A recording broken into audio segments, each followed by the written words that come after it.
আচ্ছা, তুমি তো বাংলাদেশে বড় হয়েছো, কলকাতায় আসলে তোমার এই কলকাতায় বেশ কিছুদিন হলো, তো তুমি কি ডিফারেন্স দেখলে ভারত আর বাংলাদেশের ভিতরে? ঐশী এসছে বাংলাদেশ থেকে কলকাতায়, তো ঐশীকে কলকাতায় যে ঘোরায়নি তা না, ঐশীকে কলকাতায় অনেক জায়গায় ঘুরিয়েছি। আপনারা অনেকেই আমাকে প্রশ্ন করছেন যে আমি কেন ভিডিও কন্টিনিউ করতে পারছি না, আসলে একটু ব্যস্ততার কারণে। বাট এবার থেকে রেগুলারলি ভিডিও আসবে, নেক্সট উইক থেকে আপনারা ভিডিও পাবেন। আমরা কোথায় কোথায় গেছি, পাটুলি তো ঘরের কাছে, পাটুলি বাদ দিলাম। তোমাকে আমি প্রিন্সেপ ঘাট, তারপরে হুগলি ব্রিজ, তারপর ফুলের মার্কেট, তারপরে হাওড়া হাওড়া ব্রিজ, তারপরে হচ্ছে গিয়ে কৈলান মন্দির, যেখানে আমরা পরশুদিন গেছিলাম, ওইটা অনেক বেশি সুন্দর ছিল। আর হচ্ছে গিয়ে আর কোথায় গেলাম, তারপরে ভিক্টোরিয়া সামনে থেকে এসেছি, ইকো পার্কে গেছি। গেছিলাম। আসলে অনেকগুলো জায়গায় ঐশীকে নিয়ে ঘোরা হয়েছে, সেই ভিডিওগুলো করা হয়নি। বাট একটা পাটুলিতে আমরা মেলায় গেছিলাম, সেই ভিডিওটা আপনারা দেখেছেন। আচ্ছা, একটা কথা আমি বলতে চাই, কিছু কিছু কমেন্টস আছে যে কমেন্টসগুলো সত্যি খুবই আশ্চর্যজনক। যেমন আমি একটা কথা বলি যে ঐশী তুমি ইন্ডিয়াতে এসছো, তোমার কেমন লাগছে, এটা নিয়ে অনেকের প্রবলেম হয়। তারপরে আবার ওকে যদি কখনো জিজ্ঞেস করি ইন্ডিয়া ভালো না বাংলাদেশ ভালো, আসলে এই কথাটা যদি আপনি দোষ ধরেন তাহলে অনেক ধরনের দোষ ধরা যায়। বাট এই কথাটা অনেস্টলি আমি কোনোরকম যে একটা তুলনা করে বা করে বলি সেটা না। অবশ্যই ঐশীর কাছে ওর বাংলাদেশ আগে, যেহেতু ও বাংলাদেশি, আর আমি যেহেতু ভারতীয়, সেই জন্য আমার কাছে ভারত আগে। তাই বলে এরকম না যে আমি বাংলাদেশকে কোথাও ছোট করছি, খারাপ বলছি, বা আমি নিজের দেশকে ছোট করছি, খারাপ করছি। আসলে এটা হচ্ছে কি এটা কথার প্রসঙ্গ যে ঐশীকে তো জিজ্ঞেস করছি, ঐশী ইন্ডিয়াতে এসছে, ওকে আমরা প্রশ্ন করছি যে ঐশী ইন্ডিয়া ভালো না বাংলাদেশ বেশি ভালো লাগছে, তো ও সেটা আনন্দ হয়ে বলবে যে না ইন্ডিয়া সুন্দর। বা আমি বাংলাদেশে যখন যাই তখন যদি কেউ জিজ্ঞেস করে বাংলাদেশ সুন্দর না ইন্ডিয়া সুন্দর, তখন আমি যদি বলি বাংলাদেশ সুন্দর, তো এটা আমার মনে হয় একটা ভালো লাগা। আমি একটা কথা আপনাদেরকে বলেছি, আমি যদি ইউটিউবে ভিডিও আপলোড করি, সেই ভিডিও সবার প্রথম দর্শক হচ্ছে আমার মা। এবং আপনারা যে কমেন্টগুলো করেন, আমার মা সেই কমেন্টসগুলো পড়ে। আর যেগুলো ভালো কমেন্টস আপনারা করেন, সেই কমেন্টসগুলো পড়ে যখন মা আমাকে বলে, সেটা আমার কাছে একটা গিফট, মানে সেটা আমার কাছে সব থেকে বড় পাওয়া। এমন কিছু কমেন্টস আপনারা করবেন না যে কমেন্টসগুলো দেখতে খারাপ লাগে বা পড়তে খারাপ লাগে। আর বাংলাদেশ ভারত নিয়ে কখনো তুলনা হয় না, বাংলাদেশ বাংলাদেশের মতো আর ভারত ভারতের মতো। এবারে আমি বাংলাদেশে গিয়ে কিছু ভিডিও বানিয়েছি, সেই ভিডিওতে আমি হয়তোবা কিছু মাইনাস পয়েন্ট দেখিয়েছি। আসলে বাংলাদেশ থেকে যখন আমরা ইন্ডিয়াতে এসেছিলাম লাস্ট টাইম ঐশীকে নিয়ে, তো সেই আসার সময় যে আমাদের সাথে যে মুহূর্তগুলো, যে ঘটনাগুলো ঘটেছিল, আমি সেটাই আপনাদের সাথে তুলে ধরার চেষ্টা করেছি। এইটা আমার মনে হয় খালি আমি একা না, বাংলাদেশেরও অনেক মানুষ এটা ফেস করেছে।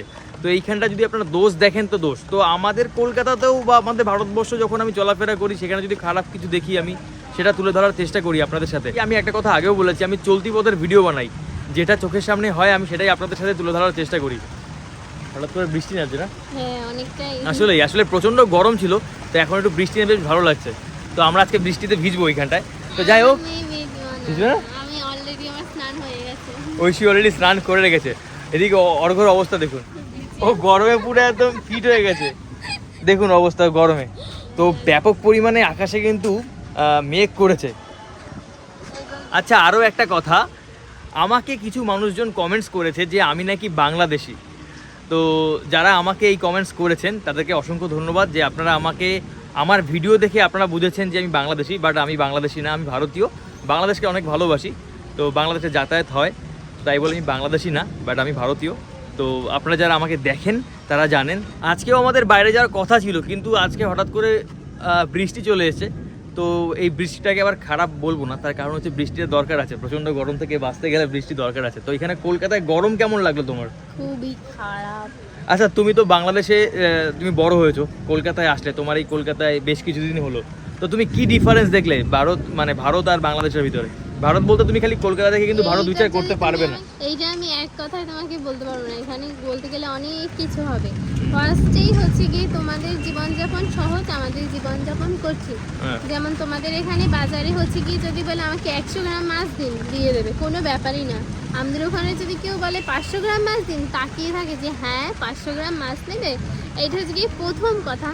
তারপরে আমি তো দেখছি সব কিছু যেরকম এটা মানে অল্প অল্প কেনা যায়। আপনি যদি এখানে আসেন, এখানে বাজারে আপনার যেটুকু পরিমাণে আপনার দরকার সেটুকু পরিমাণে আপনি জিনিস কিনতে পারবেন, কিন্তু বাংলাদেশে তোমার 1 কেজি, হাফ কেজি, 1.5 কেজি এরকম করে নিতে হবে। আজ তো একটা যদি আমার মাছ পছন্দ হয়, একটা মানে গোটা মাছ আপনি কিনতে পারবেন না, গোটা মাছ আপনাকে নিতে হবে, কেটে আপনি নিতে পারবেন না।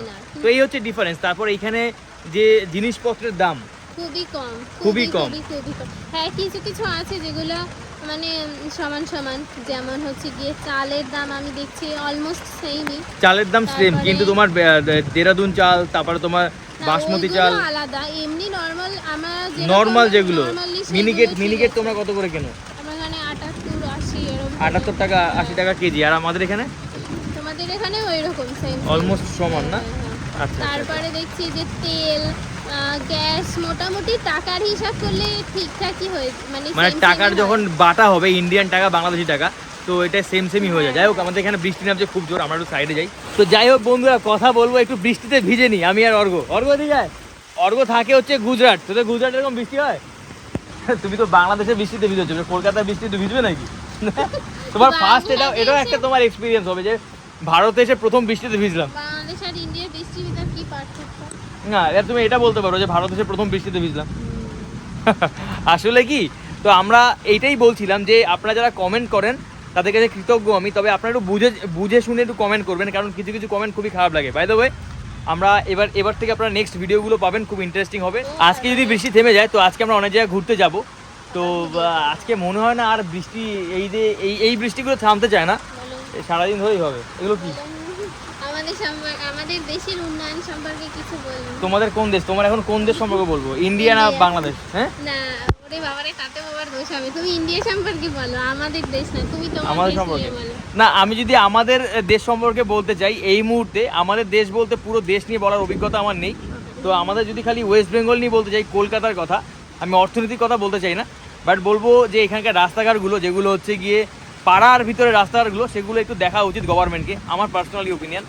আদার্স যে সিস্টেমগুলো সেগুলো নিয়ে আমি কোনো কথা বলবো না, কারণ আমাকে তাহলে মানে থাকতে হবে এখানটায়। যাই হোক, আমরা বৃষ্টি ভিজি।